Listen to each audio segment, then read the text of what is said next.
Hello, welcome back to my YouTube channel, and this is Jovenal Narcisse. And for today's video, I'm going to unbox items that I got from Levi's Philippines. These are the 2024 Year of the Dragon items that are available in the market since last November of last year. And it was sold out in a matter of about 1 month, and you can no longer see these items from the local authorized distributor of Levi's here in the Philippines. I'm going to present to you these items. Actually, I have them reserved for the past weeks, and it was only 2 weeks ago that I was able to. The first one that was released is this 512 or 512. This is the skinny fit cut. This is not a LEVI'S denim. This is just an ordinary 100% cotton, which is made in China. However, this is already in vintage, faded in vintage style. So this is nice, and I would like to show you some of the details. You have gold buttons. Since this is 512, it is zippered fly. The price is $3,299, but I was able to get a 10% discount. What is distinct about this Year of the Dragon model is the extended leather patch at the back with a dragon drawn on the extension, and that's the only distinctive thing that you can see in this 2024 Year of the Dragon Levi's items. And the rivets are plated gold, and you have a red thing. I'm not sure what is that, but it is a tab wherein there is a Levi's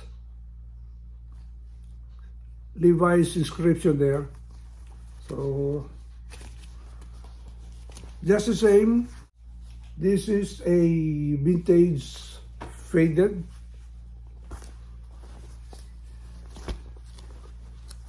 and yeah, the size is 30 waist and 30 inseam.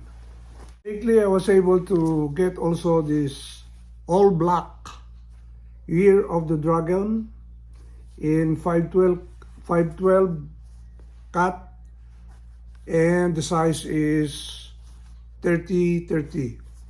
This is also made in Japan. However, the price is $5,999, but I was able to take off 10% of this plus my rewards, amounting to about 600 to 700 pesos. So I got a very good deal in this. What is good in this all black is this is a golden selvage denim, which is also made in China. This is 999% cotton with 1% elastane, and you have a very nice stitching, and they are colored, I think it's gold. And just the same, there is a tab here for the dragon model, Year of the Dragon model. The rivets are gold, and you have a peekaboo selvage on coin pocket. on the coin pocket, and the tab, it does not carry a Levi's, but it's just a red tab on the back pocket. And of course, the signature that this pants is a Year of the Dragon is the extended leather patch with the inscription or painting of a dragon.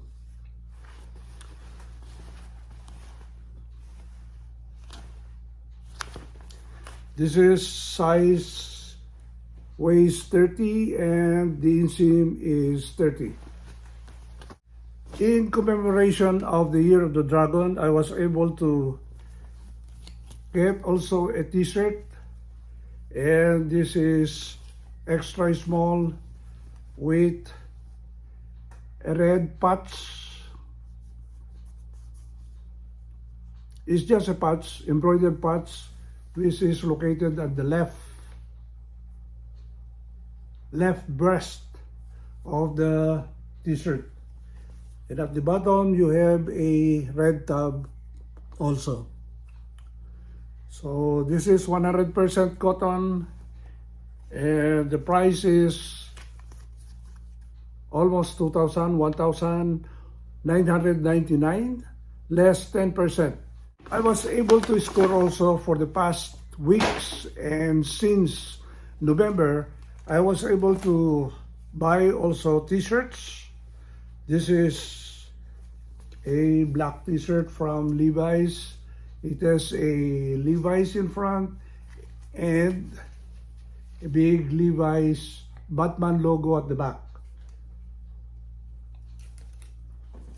This is a very simple Levi's black shirt. This is size small. This is a Levi's vintage fit t-shirt, which is colored olive or green.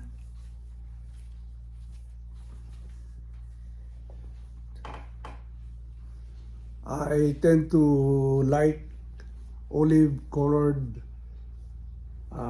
t-shirt. One of the latest offering of Levi's is another green t-shirt, and this is size extra small. Another new item that the Levi's Philippines is offering is this bag. This is a dark canvas bag, and the price is 1,999, and I was able to get a 10% discount from this bag, and it is nice. It is a handbag with a pocket in front, and it has a zipper, and inside is a pocket. This is nice, and this is very spacious, and you can see the width at the bottom. It's really big, and it has a sling. You can carry it through your shoulder, or just simply carry it as a handbag.